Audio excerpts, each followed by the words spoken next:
ਮਿੱਟੀ ਚੰਗੀ ਫਿਰ ਝੂਠੇ ਦੀ ਪਲੀਤ ਹੁੰਦੀ ਸੀ ਜਦੋਂ ਪਿੰਡ ਸਾਡੇ ਇੱਕੋ ਹੀ ਮਸੀਤ ਹੁੰਦੀ ਸੀ। ਲਓ ਜੀ, ਮੈਂ ਇੱਕ ਨਜ਼ਮ ਸੁਣਾਉਣ ਲੱਗਾ ਵਾਂ। ਪੁਰਾਣੇ ਦੌਰ ਦੇ ਜਿਹੜੇ 50 ਸਾਲ ਤੋਂ ਪਹਿਲਾਂ ਮੈਂ ਵੇਖੀ ਹਾਲਾਤ ਉਹ ਮੈਂ ਸੁਣਾਉਣ ਲੱਗਾ। ਜਿਹੜੇ 50 ਸਾਲ ਤੋਂ ਵੱਡੇ ਨੇ ਉਹ ਤਾਂ ਸਮਝਦੇ ਹੋਣਗੇ, ਜਿਹੜੇ 50 ਸਾਲ ਤੋਂ ਛੋਟੇ ਨੇ ਉਹ ਸੁਣ ਲਓ ਕਿ ਅੱਗੇ ਜ਼ਮਾਨਾ ਕਿਸ ਤਰ੍ਹਾਂ ਦਾ ਸੀ। ਅੱਗੇ ਸੀ ਕਿ ਨਾ ਕੋਈ ਸ਼ੀਆ, ਨਾ ਕੋਈ ਸੁੰਨੀ, ਨਾ ਕੋਈ ਵਹਾਬੀ ਹੁੰਦੇ ਸੀ। ਆ ਸਾਫੇ ਨੀਲੇ, ਨਾ ਕਾਲੇ, ਨਾ ਗੁਲਾਬੀ ਹੁੰਦੇ ਸੀ। ਰੋਜ਼ਾ ਖੋਲ੍ਹਦੇ ਕੋਈ ਲੇਟ, ਨਾ ਸ਼ਤਾਬੀ ਹੁੰਦੇ ਸੀ। ਫਿਰਕਾਬਾਜ਼ੀ ਵਾਲੀ ਕਿਧਰੇ ਨਾ ਰੀਤ ਹੁੰਦੀ ਸੀ ਜਦੋਂ ਪਿੰਡ ਸਾਡੇ ਇੱਕੋ ਹੀ ਮਸੀਤ ਹੁੰਦੀ ਸੀ। ਨਾ ਮਸੀਤ ਵਿੱਚੋਂ ਸਫਾਂ ਦੀ ਕੋਈ ਚੋਰੀ ਹੁੰਦੀ ਸੀ। ਜਿੱਥੋਂ ਟੁੱਟ ਜਾਂਦੀ ਸਫ ਲਾਈ ਬੋਰੀ ਹੁੰਦੀ ਸੀ। ਇੱਕ ਸਫ ਵਿੱਚ 100 ਤੇ ਮੋਰੀ ਹੁੰਦੀ ਸੀ। ਉੱਤੇ ਪਾਈ ਹੋਈ ਪਰਾਲੀ ਠੰਡੀ ਸੀਤ ਹੁੰਦੀ ਸੀ ਜਦੋਂ ਪਿੰਡ ਸਾਡੇ ਇੱਕੋ ਹੀ ਮਸੀਤ ਹੁੰਦੀ ਸੀ। ਨਾ ਮੋਟਰਾਂ, ਨਾ ਪੰਪ, ਇੱਕੋ ਖੂਹੀ ਹੁੰਦੀ ਸੀ।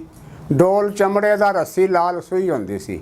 ਬੰਨ ਚਰਕਲੀ ਦੇ ਨਾਲ ਜਦੋਂ ਧਰੂਈ ਹੁੰਦੀ ਸੀ, ਜਦੋਂ ਖਿੱਚੀ ਦਾ ਸੀ ਗਾਉਣ ਦੀ ਉਹ ਗੀਤ ਹੁੰਦੀ ਸੀ ਜਦੋਂ ਪਿੰਡ ਸਾਡੇ ਇੱਕੋ ਹੀ ਮਸੀਤ ਹੁੰਦੀ ਸੀ।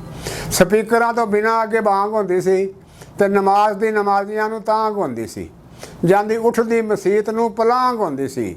ਰੱਬ ਸੱਚੇ ਨਾਲ ਇੰਜ ਦੀ ਪ੍ਰੀਤ ਹੁੰਦੀ ਸੀ ਜਦੋਂ ਪਿੰਡ ਸਾਡੇ ਇੱਕੋ ਹੀ ਮਸੀਤ ਹੁੰਦੀ ਸੀ। ਇੱਕ ਦੀਵੇ ਲਈ ਦਵਾਖਾ ਜਿਹਾ ਬਣਾਇਆ ਹੁੰਦਾ ਸੀ।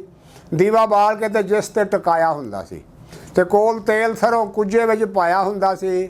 ਉਹ ਮਸੀਤੀ ਤੇਲ ਪਾਉਂਦਾ ਜਿਹਦੀ ਜੀਤ ਹੁੰਦੀ ਸੀ ਜਦੋਂ ਪਿੰਡ ਸਾਡੇ ਇੱਕੋ ਹੀ ਮਸੀਤ ਹੁੰਦੀ ਸੀ। ਕਿਸੇ ਬੱਚੇ ਨੂੰ ਜੇ ਕੱਸ ਕਦੀ ਚੜੀ ਹੁੰਦੀ ਸੀ, ਲੈ ਮਸੀਤ ਅੱਗੇ ਮਾਂ ਉਹਨੂੰ ਖੜੀ ਹੁੰਦੀ ਸੀ। ਸ਼ਫਾ ਨਮਾਜ਼ੀਆਂ ਦੀ ਫੂਕ ਵਿੱਚ ਬੜੀ ਹੁੰਦੀ ਸੀ। ਲੈਂਦੀ ਕੋਈ ਵੀ ਜ਼ਨਾਨੀ ਨਾ ਤਵੀਤ ਹੁੰਦੀ ਸੀ ਜਦੋਂ ਪਿੰਡ ਸਾਡੇ ਇੱਕੋ ਹੀ ਮਸੀਤ ਹੁੰਦੀ ਸੀ।